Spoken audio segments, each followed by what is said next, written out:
እግዚአብሔር ጀርባውን ለሰው አይሰጥም። ማርያምን አይሰጥም። መቼ እኛ ነን የምንሰጠው። እኛ ነን ጀርባችንን ሰጠን አሻፈረኝ ብለን የምንተወው እንጂ መች ሰጥቶን ያውቃል? በህመሙ የሚጎበኘን ጤናኛ ሳለን ጤናችንን የሚጠብቅልን ማን ነው?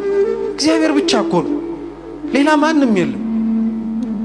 38 ዓመት ሙሉ መጻጉዕ እንደተቀመጠበት እኛም ከተቀመጥንበት ቦታ አንታጣ እንጂ አንድ ቀን እግዚአብሔር እኛንም ያየናል።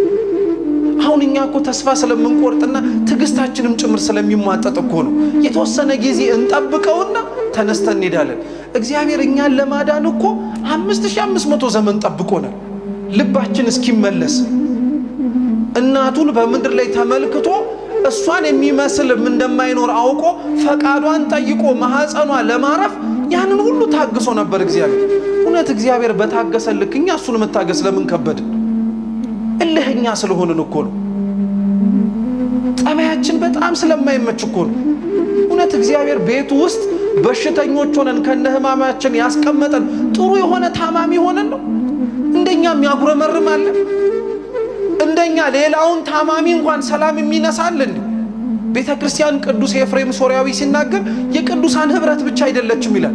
ታመው ለመፈወስ የሚመጡ ሰዎችም የህመምተኞች ቦታ ናት ይላል። ራስ መታመም አንድ ነገር፣ ሌላ የታመመ በሽተኛ እንኳን እናስቀምጥም እኛ ቤተክርስቲያን ውስጥ።